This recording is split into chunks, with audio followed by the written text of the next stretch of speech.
confessions, cover-ups, rape, incredibly disturbing details from a grand jury report revealing more than 300 Catholic priests sexually abused more than 1,000 children in Pennsylvania.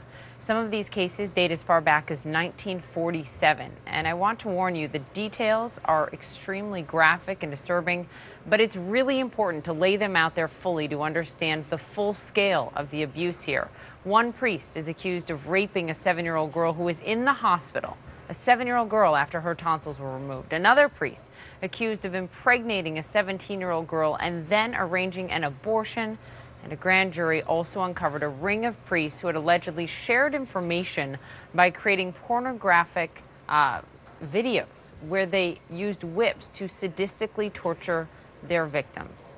One of the survivors spoke this morning with CNN. Listen to Sean Doherty. Since coming forward, now 350 some priests, and now since I've been public about this for 2 years, you know, I'm standing on the shoulders of many, many before me that unfortunately many are no longer with us, and they're propping me up right now, and I have to tell you, I'm completely at peace today. Our correspondent Jean Casarez is following this and with me now. And Jean, you know, the Attorney General said in this press conference, this cover-up stretched all the way up to the Vatican.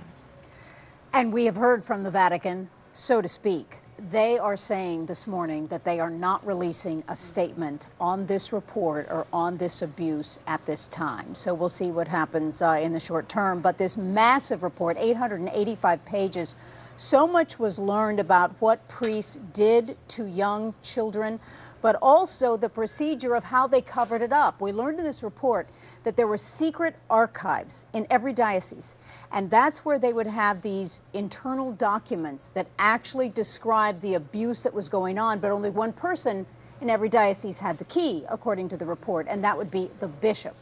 The report also states that priests and bishops not only still remain in the church, but they have been promoted to cardinals and bishops.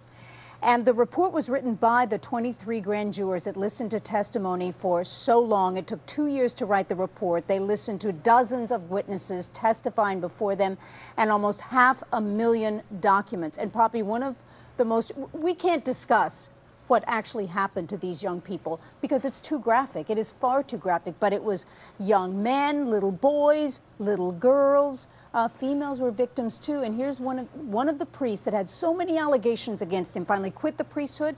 But before he left, he asked for a recommendation so he could work at Disney World. He got the recommendation. The report says he worked there for 18 years. At Disney World, yeah. After that. Yes. One of the victims that is detailed in this grand jury report is in the hospital because of a suicide attempt and said from her hospital bed, "I just hope we finish our work and tell the world what really happened." But what is justice for them?